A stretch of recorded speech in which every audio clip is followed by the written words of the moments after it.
Assalamualaikum warahmatullahi wabarakatuh.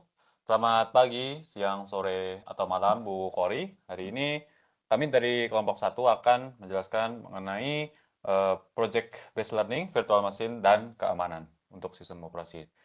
Untuk anggota kelompok ini adalah anggota kelompok kami, ada Ridwan, Raya, Zahra, Zaheskil, dan tanpa membuang banyak waktu lagi, kita akan masuk ke pembahasan pertama yang akan dijelaskan oleh teman saya, Benny. Pertama, saya Skill ingin menjelaskan tentang instalasi software virtualisasi dan instalasi sistem operasi Linux Ubuntu yang ini nih versinya 24.04.01 LTS. Nah, yang pertama tuh instalasi software virtualisasinya dulu. Nah, pertama tuh kita buka Google, habis itu cari Oracle VM VirtualBox. Nah, nanti akan ketemu nih yang pertama nih. Di sini lalu kita pencet. Nah, udah sampai di sini, kita ada page download. Nah, ada page download ini pilih yang Windows host. Setelah dipencet, nanti dia akan memulai download seperti ini. Dia akan membuat VirtualBox exe. Nah, VirtualBox exe ini nanti kita pencet, kita buka, nanti tampilannya akan begini, preparing to install lain-lain. Nanti tinggal isi aja lokasi filenya, lokasi penyimpanannya. Nah, nanti pas sudah selesai di download, nanti itu tampilannya akan seperti ini. Nah, lalu yang kedua itu adalah instalasi sistem operasi Linux Ubuntu. Nah, yang pertama itu sebelum kita mulai, kita harus cari dulu di internet Ubuntu. Nah, ini yang untuk VirtualBox-nya ya. Nanti bisa, ini karena sudah keinstall, jadi kayak cuma ada repair sama remove. Cuma nanti pas sudah ini bisa langsung diinstal gitu, ada tulisan install di sini. Nah, lalu ini untuk mendownload Ubuntu-nya itu sendiri, bisa cari di Ubuntu kan, Ubuntu/download/desktop. Nah, nanti tinggal dipencet, akan muncul page seperti ini. Nah, yang di-download itu adalah LTS, bagian LTS ini, yang 5,8 GB ini nanti di-download. Nanti ya di-download begini, ini akan mendownload file ya ISO-nya. Nah, untuk sekarang bagaimana cara memasukin file ISO-nya ini ke dalam VirtualBox-nya itu adalah begini. Bisa pencet new. Ini name. Jadi kita buat untuk apa? Misalnya Ubuntu. Ini folder di mana lokasi penyimpanan akan dilakukan. Lalu ini untuk mencari ISO file-nya. ISO file itu tadi kan di-download nih, yang dari website Ubuntu-nya. Langsung aja. Jadi kayak tadi download-nya itu di mana? Yang ini, nah ini udah ketemukan. Ini untuk nge-browse ya. Ini sudah open, masuk next. Ini untuk hostingnya, lalu ini di sini ada base memory, ini nanti memori di dalam OS satu berapa sama prosesornya ada berapa CPU. Nah, lalu ini untuk berapa besar disk size-nya, penyimpanan dalamnya. Nanti kita next lagi. Nah, ini apa yang akan di-download, lalu di-finish. Nah, nanti akan keluar seperti ini. Nah, pas keluar seperti ini nanti di dalamnya itu, nah ini kan sudah ada nih, tadi yang pas ISO file dijalankan, nanti akan muncul seperti ini di Ubuntu-nya. Nah, habis muncul seperti ini nanti ada tulisan tadi install kan. Pencet klik install tadi, enter gitu. Nanti dia akan loading. Nah, ini tampilannya dia sedang processing untuk buka Ubuntu-nya.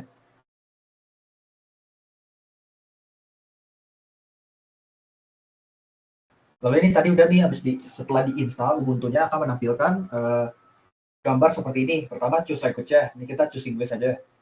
Untuk next.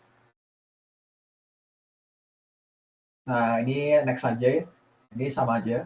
Nah, ini keyboard layout next lagi, udah English. Nah, ini juga tadi kan udah dari setting internetnya next lagi. Nah, install Ubuntu, pilih yang install Ubuntu terus langsung next.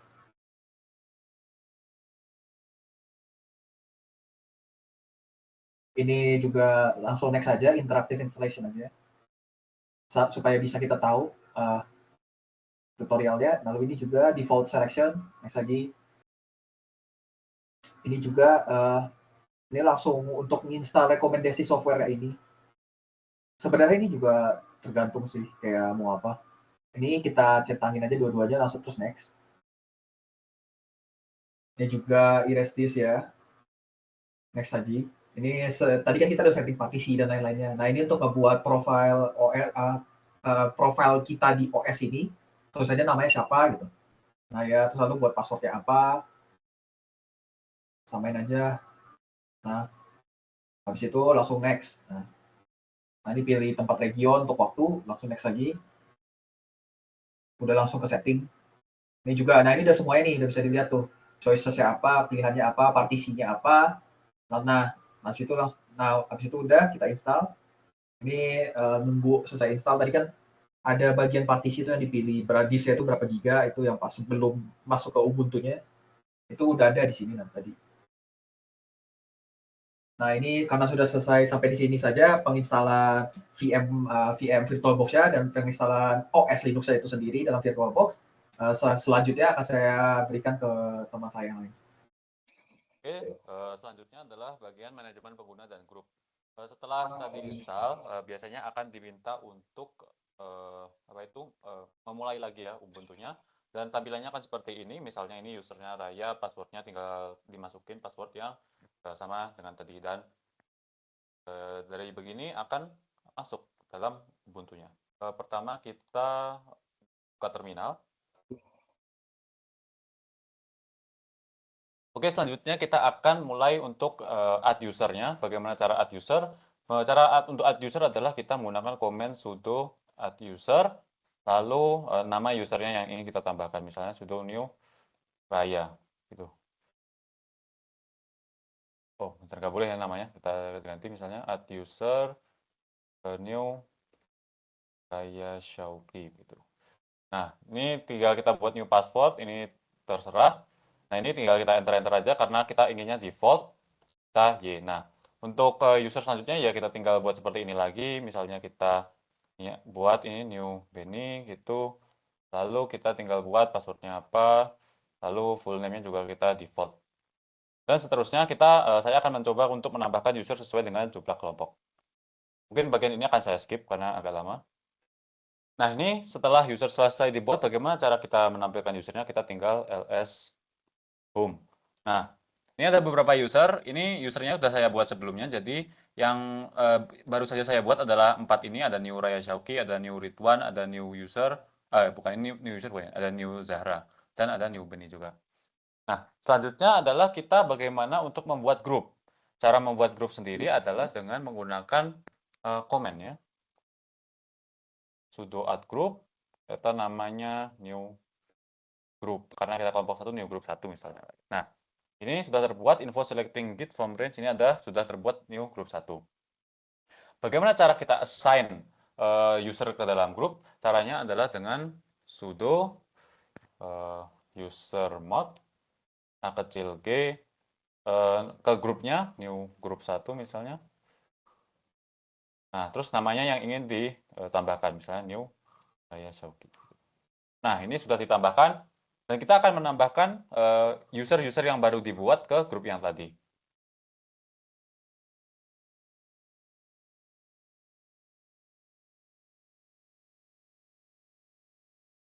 Untuk mengecek grup sudah tergabung pada grup atau belum, kita tinggal menggunakan command cat ke file namanya etc group. Wah, ini new group 1 ada new Raya Shauki, ada new Ridwan, new Benny, dan new Zahra. Nah, selanjutnya yang terakhir yang akan dibuat adalah di sini tulisannya adalah tampilkan cara mengolah akses directory home new user. Ubah aksesnya agar tidak dapat diakses oleh pengguna lain. Kita lihat apa di new user kita lihat apa aja hak aksesnya dulu pada awalnya. Begini. Lihat bahwa pada folder new Benny, new Raya Shauki, sama new Ridwan, itu dia hak aksesnya adalah ini. Nah, kita akan mengubah hak aksesnya sehingga dia hanya bisa pemiliknya aja yang mengakses. Caranya adalah menggunakan sudo chmod 700 ini home. Nah, tergantung usernya apa. Misalnya new. Lalu kita coba ganti untuk semua. Nah, sekarang kita lihat bagaimana hasilnya ya, setelah diubah. Nah, setelah dapat dilihat bahwa setelah diubah menjadi seperti ini. Selanjutnya kita akan ganti kepemilikan dari direktorinya agar hanya pemilik yang bisa mengakses direktori dari miliknya sendiri. Caranya adalah dengan menggunakan sudo chown. Lalu kita masukkan nama usernya, misalnya new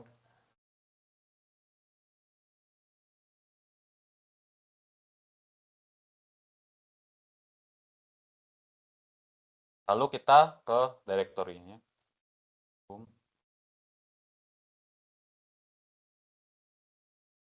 Lakukan yang sama untuk user lain. Setelah selesai, kita coba lihat perubahannya dengan lslhome.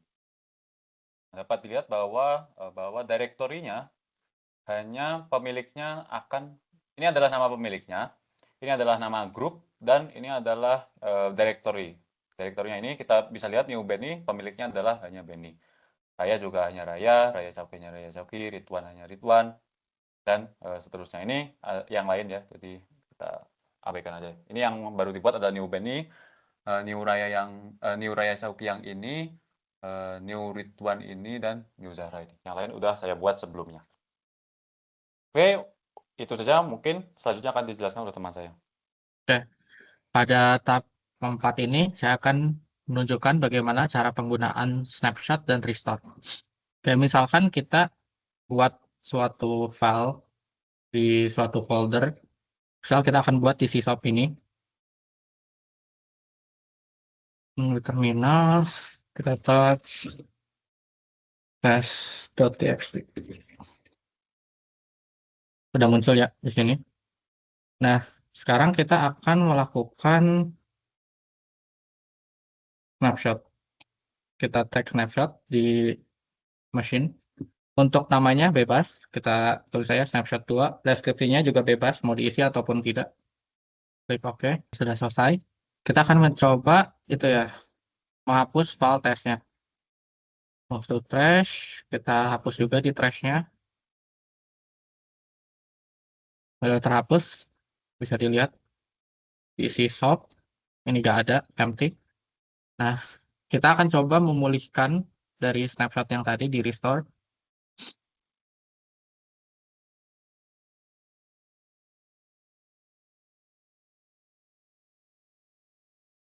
Kita ke VM-nya. Nah, ini ada, oh ya, bentar. Cara lihatnya gimana? Kita bisa di 3 bar ini, kita klik, pilih snapshot, nanti muncul ini. Habis itu kita bisa klik restore. Ini tidak perlu, restore. Lalu bisa kita start lagi. Dan muncul, menunggu proses lagi restoring virtual machine-nya. Oke, sudah ya. Nah, seperti bisa kita lihat, si file testnya ini menjadi ada lagi di file sysop yang tadi, yang ini. Gitu. Padahal tadi kita udah hapus juga di trash-nya. Tapi karena kita restore dari snapshot yang tadi kita ambil, maka file ini bisa dipulihkan. Begitu. Untuk selanjutnya, kita akan mencoba konfigurasi jaringan. Bagaimana agar bisa menggunakan internet di virtual machine-nya. Sebenarnya kita bisa menggunakan tasping, cuman mempermudah, kita buka saja Firefox-nya.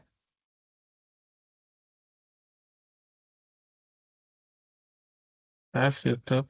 Nah, ini kan belum saya konekkan ya, jadi dia tidak bisa mengakses internet. Nah, bagaimana caranya? Ya, ke VM. Ini kita klik ininya, kita ke setting. Sebenarnya itu buat mengakses internet itu ada beberapa cara, kayak attach-nya melalui apa. Tapi yang paling umum kita pakai NAT, karena menggunakan file yang bukan file yang sama ya, IP yang sama dengan si host-nya, dengan window-nya, jadi lebih mudah. Kita centang, kita lihatin. Dicentang enable network adapternya, pilih ke NAT, oke. Terus itu kita start lagi Ubuntu-nya. Nah, kita bisa cek pakai ping lagi, cuman untuk mempermudah, kita buka saja Firefox.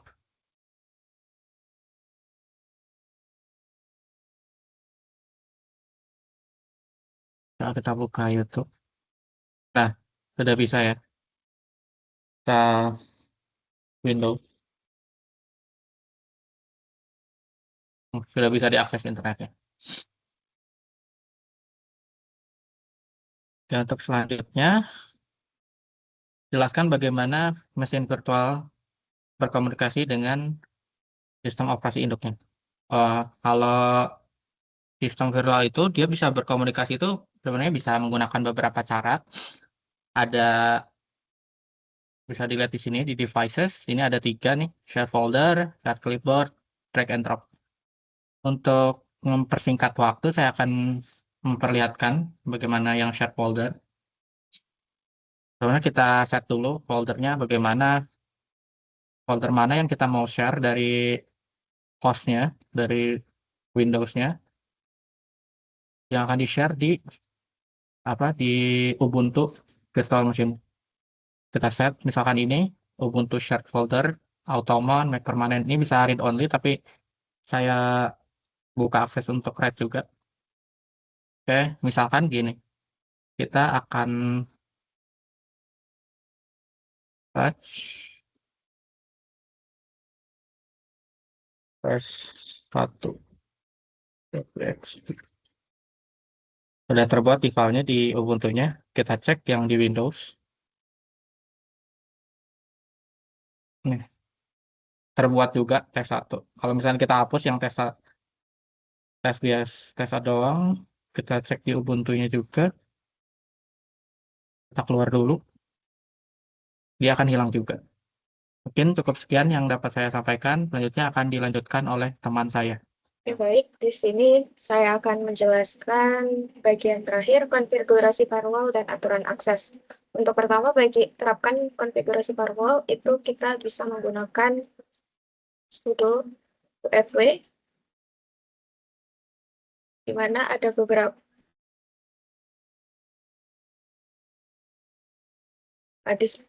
beberapa komen yang kita bisa gunakan untuk kedepannya untuk mengecek firewall dan lain sebagainya. Sebelum kita lanjut, kita bisa mengecek dahulu apakah firewall-nya aktif atau tidak dengan menggunakan status. Mengecek statusnya apa. Kalau belum aktif, kita aktifkan terlebih dahulu menggunakan sudo fw.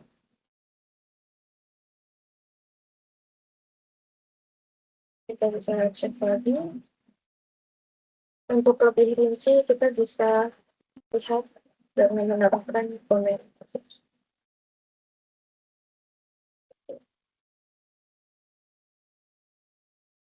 Untuk beberapa contoh penerapan aturannya, kita bisa ada enable, ada disable. Untuk contohnya, bisa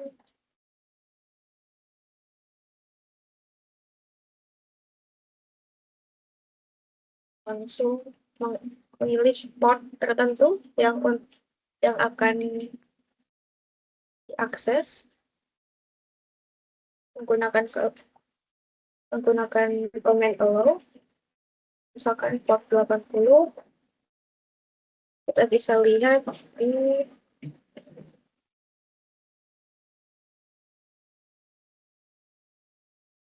ada port yang dapat diakses dengan aturan yang ditambahkan. Kita bisa decline atau memblokir port tertentu supaya tidak diakses.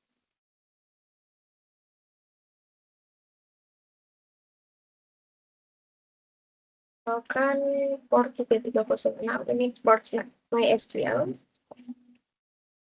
Kita bisa lihat statusnya. Kemudian kita bisa update. Misalkan darinya yang tadinya di-deny, kita bisa menjadi allow.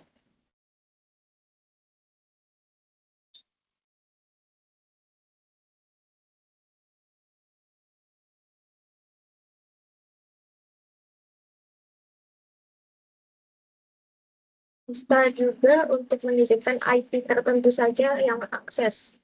Misalkan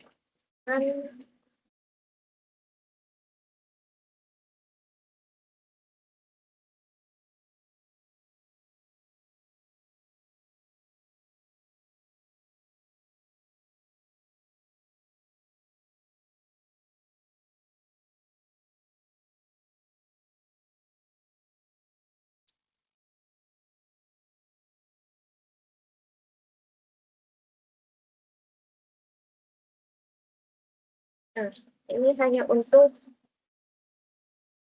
IP tertentu saja yang bisa membuka atau mengakses port 80. Selanjutnya kita bisa menghapus tool yang kita sudah tambahkan dengan delete. Nomor dari mendelete nomor dari row yang sudah kita itu konfirmasi dan itu dihapus. Sebelumnya 80 untuk IP tertentu setelah terhapus. Ulangi. Aku ulang-ulang.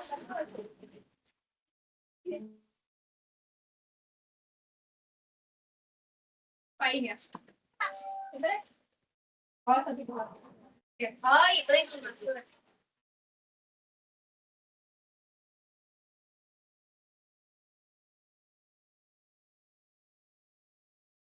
sudah tidak ada row yang tersisa, maka hanya akan mengeluarkan status software.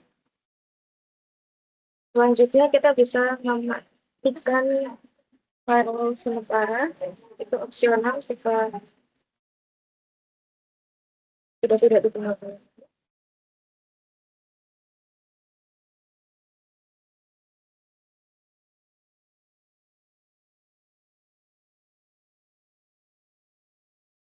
Oke.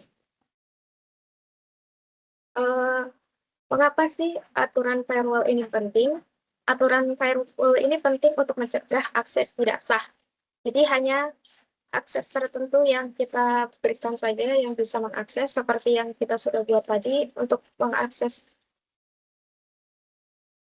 port 80 hanya dari IP tertentu, atau malah melindungi data sensitif atau membatasi akses port penting. Misalkan untuk port 336 ini sebelumnya disable, itu hanya akses lokal saja yang bisa mengaksesnya, meningkatkan keamanan jaringan dan minimalisasi resiko eksploitasi. Jadi port yang tidak digunakan di disable agar menghindari dari serangan. Sekian dari saya. Sekian presentasi dari kelompok kami. Mohon maaf jika masih ada kekurangan. Akhir kata, Assalamualaikum warahmatullahi wabarakatuh.